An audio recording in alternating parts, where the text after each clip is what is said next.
xirurgik ameliyat bajariladigan joy bu steril joy bo'lishi kerak. Kosmetologik klinikalarda ishlayotgan kosmetologlar, ya'ni tibbiy bilimga ega bo'lmagan 3 oy, 2 oy o'qib o'zini mutaxassis hisoblayotgan do'stlarim, qizlarim, sizning xirurgik ameliyat bajarishga umuman haqqingiz yo'q. Bu ishni to'xtating. Bo'lmaydi bu narsa. Xirurgik ameliyatlar sizga aytaman, faqat xirurgik ameliyatni bajarishi mumkin bo'lgan klinikalarda bajarilishi kerak. Kosmetologik klinikalarning o'zlariga berilgan nimani bajarishi mumkin bo'lgan muolajalari bor. Ular pichoq olib kesib operatsiya bajarishi qat'iyan man qilinadi. Bunga ta'sirchan va qat'iy choralar ko'rilishi kerak. Bu taqataq to'xtalishi kerak. Bu yo'l qo'yib bo'lmaydigan juda qattiq xato hisoblanadi bizlardan.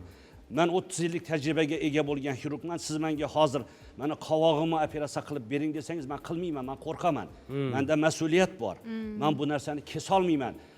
O'zi umrida odamning yuzidagi anatomiyani tushunmasa, u yerdagi topografik anatomiyani tushunmasa, operativ xirurgiyani tushunmasa, qandoq qilib odamning yuzi Alloh taolo tarafidan yaratilgan eng murakkab anatomik soha hisoblanadi. Qandoq yurak bilan kesish mumkin? Kesish mumkin emas. Kosmetologlarga xirurgik ameliyat bajarish qat'iyan man qilinadi. Bu man qilinishi kerak. Bu Sog'liqni saqlash vazirligining mutasaddi xodimlari tarafidan va huquqni muhofaza qilish organlari tarafidan keskin choralar qo'llanishining tarafdoriman men bu ishlarga. Ayollarimiz orasida ayniqsa qovog'im osilib qolgan yoki peshonamga ajin tushgan, uni torttirishim kerak. Yuzimni torttirishim kerak. Sochim amridan torttiradi. Bu juda ham murakkab siz aytganingizdek. Demak, ana shunday holatlarda juda ham ehtiyotkorlik bilan yondashish kerak.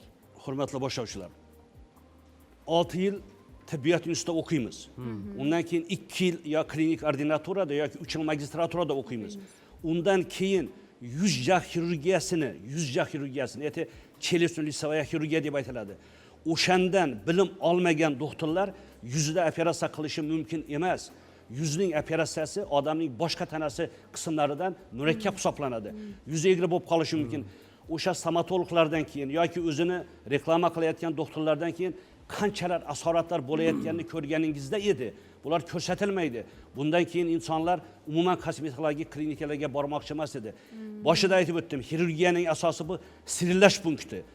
Sterilillash punkti bo'lmagan joyda, antiseptika, aseptika qoidalariga rioya qilinmagan joyda xirurgik ameliyat bajarishi qat'iyan man qilinadi.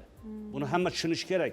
Hurmatli yurtdoshlar, hurmatli opa-singillar, hurmatli aka-ukalar, o'ylab ko'ring, klinikalarga borib ma'lum bir darajada operatsiya qildirishdan avval buni surishtirish kerak.